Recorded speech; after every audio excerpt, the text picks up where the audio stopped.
శ్రీశ్రవణ ఛానల్‌కి చిన్నారులందరికీ, శ్రోతలందరికీ కూడాను మరొక్కసారి స్వాగతం. నిన్న మనం వేదవ్యాసుడి యొక్క జననం గురించి చెప్పుకున్నాం. ఆ తర్వాత ఆయన ఏ విధంగా మన జాతికి సహాయం చేశారు. ఈ వేదాలన్నిటిని విభజించడమే కాకుండా తన శిష్యులైన జైమిని, పైలుడిని వీరందరికీ కూడాను మహాభారతంతో కూడిన పంచమ వేదాలను అధ్యయనం చేయించి దాన్ని శిష్య పరంపరంగా ప్రచారం చేయమని పంపించడం. ఇది మన భారతదేశం చేసుకున్న అదృష్టం కింద భావిస్తూ ఈరోజు కథలో మనం ముందుకెళ్దాం. ఇంద్ర పదవిని అధిష్ఠించిన నహుషుని కుమారుడు యయాతి. ఆయన కుమారుల్లో కనిష్ఠుడైన వాడు పూరువు. ఈయన కారణంగానే పురువంశం ఏర్పడింది. ఈ వంశంలో జన్మించిన వాడే ప్రతిశ్రవణుడు. ఈ ప్రతిశ్రవణుడికి జన్మించిన వాడు ప్రతీప మహారాజు. ఇతని భార్య పేరు సునందాదేవి. వీరికి చాలా కాలం వరకు సంతానం కలగలేదు. అప్పుడు దంపతులిద్దరూ సంతానాపేక్షతోటి తీర్థయాత్రలు చేస్తుండగా వారికి శంతనుడు, దేవాపి, బాహ్లీకుడు అన్న ముగ్గురు పుత్రులు కలిగారు.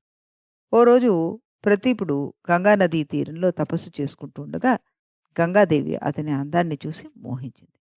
స్త్రీ ఆకారం దాల్చి ప్రతీపుణ్ణి సమీపించి తన వివాహమానమని కోరింది. నాకు వివాహం అయింది. నేను వివాహం చేసుకోలేను అంటూ చెప్పాడు. అయినా గంగ వినలేదుట. వినలేదు. వచ్చి అతని తొడ మీద కూర్చుంది. దానికి ఆయన ఆగ్రహించి, పుత్రుడు కూర్చోవలసిన చోట నువ్వు కూర్చున్నావు. నా పుత్రుడకు భార్యవు కా అంటూ శపించాట. ఈ శాపవశాత్తు శంతనుణ్ణి గంగాదేవి వివాహం ఆడింది. వారి కుమారుడే భీష్ముడు. గంగాదేవికి జన్మించిన కారణంగా గాంగేయుడు అన్న పేరు కూడా ఆయనకుంది. శంతన మహారాజు సత్యవతిని చూసి మోహించి విచారగ్రస్తుడై ఉండగా తండ్రి విచారాన్ని తీర్చదలిచిన వాడైన దేవవ్రతుడు అంటే భీష్ముడు దాసరాజు వద్దకు వెళ్ళి సత్యవతిని సంతన మహారాజుకి ఇమ్మని కోరగా ఆ దాసరాజు నువ్వు జ్యేష్ఠపుత్రుడివై ఉండగా సత్యవతి సంతానానికి రాజ్యాధికారం ఉండదు కదా అని చెప్తే అప్పుడు భీష్ముడు సత్యవతి యందు కలుగు సంతానానికే రాజ్యం దక్కుతుంది అంటూ భీష్మ ప్రతిజ్ఞ చేయడమే కాకుండా దాసరాజుతోటి ఇంకా రాజ్యం తావత్ పూర్యమేవ మయా త్యక్తం నరాధిప అపత్యహేతోరపి చ కరిష్యేత్య వినిశ్చయం. చెప్పాడనమాట. అంటే సత్యవతి వివాహానికై ఇదివరకే రాజ్యాన్ని త్యజించాను. ఇప్పుడు నా సంతానం వల్ల కూడా నీకు భయం లేకుండా ప్రతిజ్ఞ చేస్తున్నాను. ఓ దాసరాజా!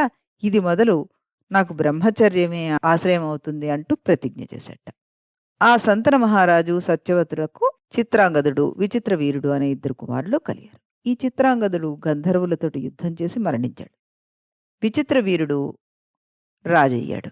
కాశీరాజు కుమార్తెలైన అంబిక, అంబాలికలను వివాహమాడి రాజ్యాన్ని పరిపాలిస్తూ సంతానం లేక మరణించాడు. ఆ సమయంలో సత్యవతి భీష్ముడితోటి నువ్వు సర్వధర్మ విదుడవు. ఈ భరతవంశం అంతా నీ మీదే ఆధారపడి ఉంది. నిన్నొక కార్యానికి నేను వియోగిస్తాను. నువ్వు అలా చేయదగిన వాడివి.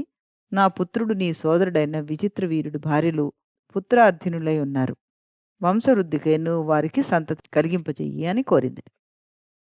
లేదా ఈ రాజ్యమునందు అభిషిక్తుడుగా అంటూ పలికిందట. అప్పుడు భీష్ముడు తన ప్రతిజ్ఞను విడవలేనని చెప్పి అనాదిగా వస్తున్న సాంప్రదాయం ప్రకారము పూజ్యులైన బ్రాహ్మణోత్తముల్ని పూజించి వారి ద్వారా అంబిక, అంబాలిక క్షేత్రాల నుంచి సంతానం పొందడం ధర్మమైన మార్గం అంటూ తల్లికి సూచించాట. అప్పుడు సత్యవతి వ్యాసుని వృత్తాంతం అంతా ఈయనకి చెప్పింది. వ్యాసుల వారు అక్కడ ప్రత్యక్షమయ్యారు. భీష్ముడు భూసురులతోనూ పురోహితులతోనూ కలిసి ఆ ఋషీంద్రుడికి అర్ఘ్యపాద్యాలతో యథావిధిగా పూజలాచరించట. ఆ తర్వాత సత్యవతి తన కుమారుడైన వ్యాసునితోటి కుమారా నువ్వు భరత వంశాభివృద్ధి కొరకు ప్రజారక్షణ కొరకు దేవర ధర్మ ప్రకారము విచిత్ర వీరుని భార్యలకు సంతతి అనుగ్రహించు, దానికి నువ్వు అంగీకరించు అంటూ ఆయన్ని కోరిందిట.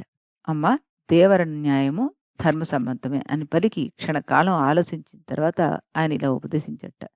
ఈ రాజు భార్యలకు ఇక్కడ నాచే చెప్పబడిన వ్రతాన్ని యథాన్యాయంగా సంవత్సరం ఆచరిస్తే పరిశుద్ధులవుతారు.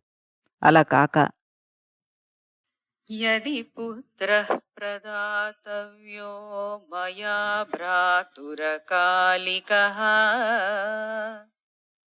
विरूपतां मे सहतां तयोरे तत्परं व्रतम् यदि मे सहतां गन्धं रूपं वेषं तथा वपुः अद्यैव गर्भं कौसल्या विशिष्टं प्रतिपद्यताम् అంబిక, అంబాలికలు ఇరువురు ఒక నియమాన్ని పాటించవలసి ఉంటుంది.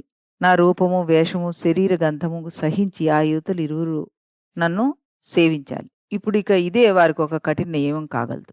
అప్పుడే వారికి నేను వరం ఇవ్వగలను అంటూ అంతర్ధానమయ్యాట వ్యాసుడు. ఆ తర్వాత సత్యవతీదేవి అంబికను పిలిపించి, రాజకుమారి, వేదవ్యాసుడి అనుగ్రహం వల్ల నీకొక కుమారుడు ఉద్భవించబోతున్నాడు. వాడే సుపుత్రుడవుతాడని వేదవేత్తలంతా నిర్ణయం. ఇది దేవర పద్ధతి, ధర్మసమ్మతమే. దానికి నువ్వెంత మాత్రం సంకోచించక్కర్లేదు. ఈ రోజు నుంచి వ్యాస మహర్షి సన్నిధికి నువ్వు వెళ్ళి ఆయనని సేవించు అంటూ ఆవిడికి చెప్పిందట. అంబిక శుచిగా స్నానం చేసి వ్యాస భగవానుడి కొరకు నిరీక్షించింది. అదే సమయంలో వేదవ్యాసుడు ఏకాంత మందిరంలోకి ప్రవేశించాడు. ఆ అంబిక ఆ దీపకాంతిలో ఆ తేజస్సాలి కపిలవర్ణమగు జటలను, ప్రకాశిస్తున్న నేత్రాలను, దీర్ఘమైన కనుబొమ్మలను, గడ్డాల్ని చూసి కళ్ళు మూసేసుకుందిట భయంతోటి.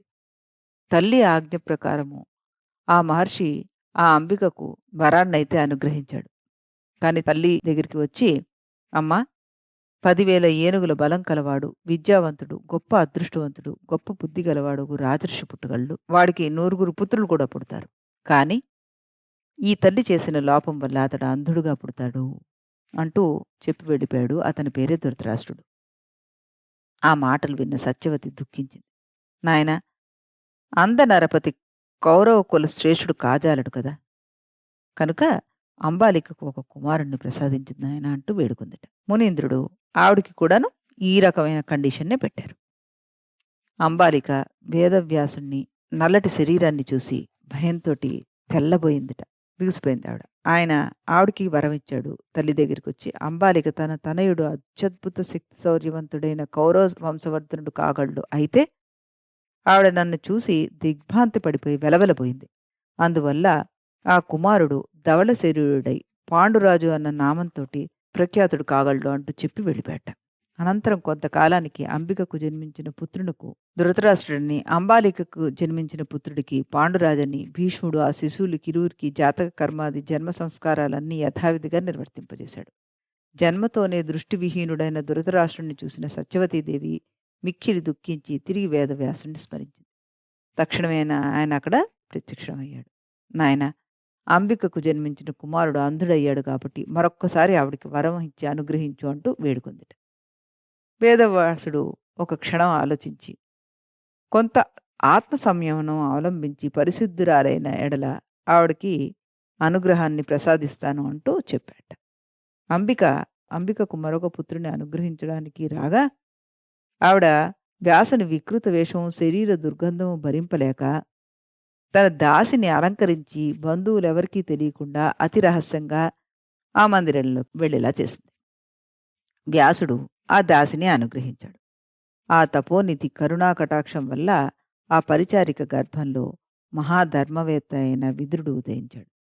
మాండవ్య మహాముని శాపం వల్ల యమధర్మరాజే దాసియందు కుమారుడే అవతరించాడు. అంబిక చేసిన వంచనను సత్యవతికి తెలియజేసి ఆ విదురుని వృత్తాంతం తెలిపి అంతర్ధానమయ్యాడు ఆయన. ఆ తర్వాత ఇంకా ఏం జరుగుతుంది ఈ మహాభారత కథలో, ఈయన పాత్ర ఏంటి అన్నది రేపటి దాంట్లో తెలుసుకుందాం. అంతవరకు సెలవు.